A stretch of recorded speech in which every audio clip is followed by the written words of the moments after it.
Assalamualaikum warahmatullahi wabarakatuh. Puji syukur kehadirat Allah Subhanahu wa Ta'ala, karena atas rahmatnya kita diberi kesehatan sampai hari ini. Pada kesempatan kali ini, saya akan menyampaikan materi tentang peradaban Islam pada masa modern, serta salah satu tokoh pentingnya adalah Muhammad Ali Pasha. Teman-teman sekalian, peradaban Islam pada masa modern dimulai ketika umat Islam mulai menghadapi perkembangan ilmu pengetahuan dan teknologi dari bangsa Barat. Pada masa itu, banyak negara Islam mengalami kemunduran dalam bidang pendidikan, ekonomi, dan pemerintahan. Karena itulah muncul berbagai usaha pembaruan agar umat Islam dapat bangkit kembali dan tidak tertinggal dari bangsa lain.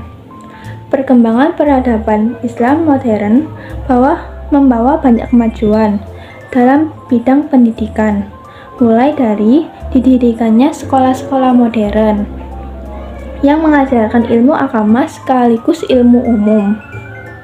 Dalam bidang teknologi dan ilmu pengetahuan, umat Islam mulai mempelajari penemuan baru agar dapat mengikuti perkembangan zaman.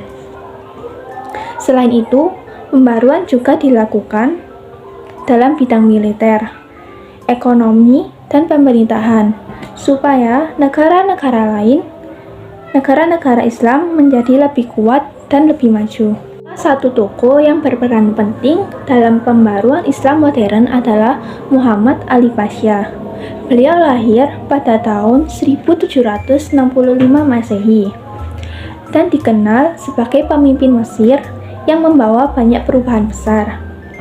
Muhammad Ali Pasha sadar bahwa kemajuan hanya bisa dicapai melalui pendidikan dan penguasaan ilmu pengetahuan. Beliau membangun sekolah modern di Mesir dan mengirim para pelajar ke Eropa untuk belajar ilmu pengetahuan, teknologi, dan militer. Setelah kembali ke Mesir, para pelajar tersebut membantu mengembangkan negara mereka. Setelah itu, Muhammad Ali Pasha juga memperkuat angkatan militer dan membangun berbagai industri serta pertanian, sehingga ekonomi Mesir semakin berkembang. Berkat usaha dan kerja kerasnya, Mesir menjadi salah satu negara Islam yang mengalami kemajuan pesat pada masa itu. Oleh karena itu, Muhammad Ali Pasha dianggap sebagai pelopor pembaruan Islam modern. Teman-teman sekalian, dari sejarah tersebut kita dapat belajar bahwa umat Islam harus terus semangat belajar dan tidak boleh tertinggal dalam ilmu pengetahuan maupun teknologi. Kita juga harus meneladani semangat Muhammad Ali Pasha yang bekerja keras untuk memajukan negaranya. Halo teman-teman, berikutnya saya akan menjelaskan salah satu tokoh umat pada masa modern, yaitu Muhammad Iqbal. Muhammad Iqbal lahir pada tahun 1877 di Sialkot, yang sekarang berada di Pakistan. Beliau dikenal sebagai penyair, filsuf, dan pemikir Islam yang berperan penting dalam membangkitkan semangat umat Islam pada masa modern. Muhammad Iqbal berpendapat bahwa umat Islam harus memiliki rasa percaya diri, semangat belajar, dan kemauan untuk maju. Menurut beliau, kemajuan dapat dicapai melalui pendidikan, ilmu pengetahuan, dan teknologi. Setelah itu, Muhammad Iqbal juga mengajak umat Islam untuk tidak hanya berfokus pada kehidupan dunia, tetapi tetap berpegang teguh pada nilai-nilai agama dalam kehidupan sehari-hari. Melalui karya-karya puisi dan pemikirannya, Muhammad Iqbal berhasil menginspirasi banyak orang untuk bangkit dari keterbelakangan dan berusaha menjadi pribadi yang lebih baik. Karena jasa dan pemikirannya yang besar, Muhammad Iqbal dikenal sebagai bapak spiritual Pakistan, dan menjadi salah satu tokoh penting dalam sejarah Islam modern.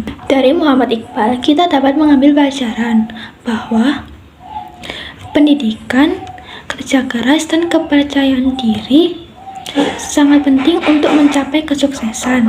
Sebagai pelajar, kita harus terus belajar dan berusaha dan tidak mudah menyerah untuk meraih cita-cita kita.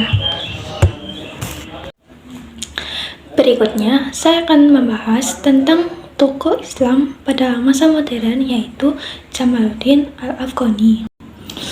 Jamaluddin Al-Afghani lahir pada tahun 1838 dan wafat pada tahun 1897. Beliau dikenal sebagai tokoh pembaru Islam yang berjuang untuk memajukan umat Islam melalui pendidikan dan pengetahuan dan persatuan. Menurut Jamaluddin Al-Afghani, umat Islam harus bersatu agar menjadi kuat dan tidak mudah dijajah oleh bangsa lain. Oleh karena itu, beliau mengajak seluruh umat Islam untuk bekerja sama dan saling mendukung. Selain itu, beliau juga mendorong umat Islam untuk mempelajari ilmu pengetahuan dan teknologi.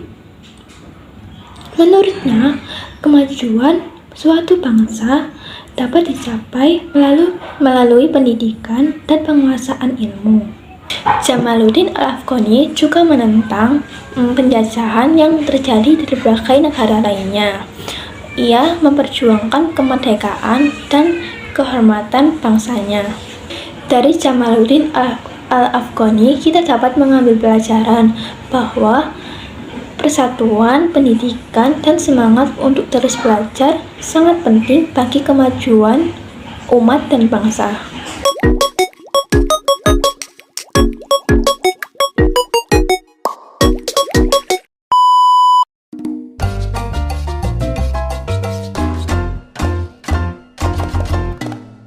Assalamualaikum warahmatullahi wabarakatuh.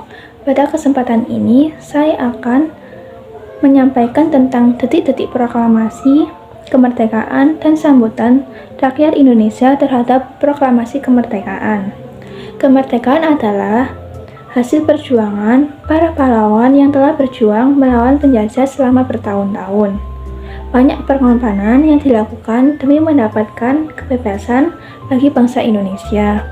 Akhirnya, pada tanggal 17 Agustus 1945, Indonesia berhasil memproklamasikan kemerdekaannya. Sebelum proklamasi dibacakan, para tokoh bangsa mengadakan musyawarah untuk menyusun teks proklamasi. Tokoh yang membacakan proklamasi adalah Soekarno, didampingi oleh Muhammad Hatta. Pembacaan proklamasi dilakukan di rumah Soekarno di Jakarta pada pagi hari tanggal 17 Agustus 1945. Saat itu suasananya sangat menegangkan, tetapi juga penuh rasa haru dan bangga. Semua orang yang hadir mendengarkan pembacaan proklamasi dengan hikmat. Setelah teks proklamasi dibacakan, bendera merah putih dikibarkan dan lagu Indonesia Raya dinyanyikan bersama.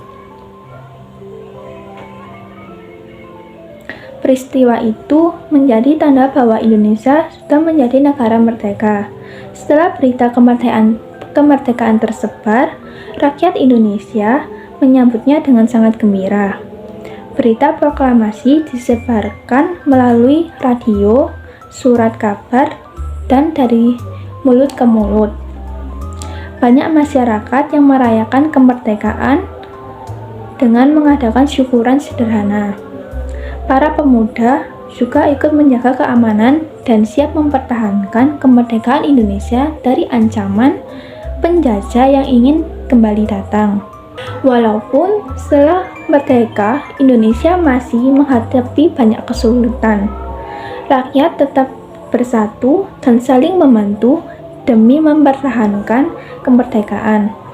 Semangat perjuangan dan persatuan itulah yang membuat Indonesia tetap kuat.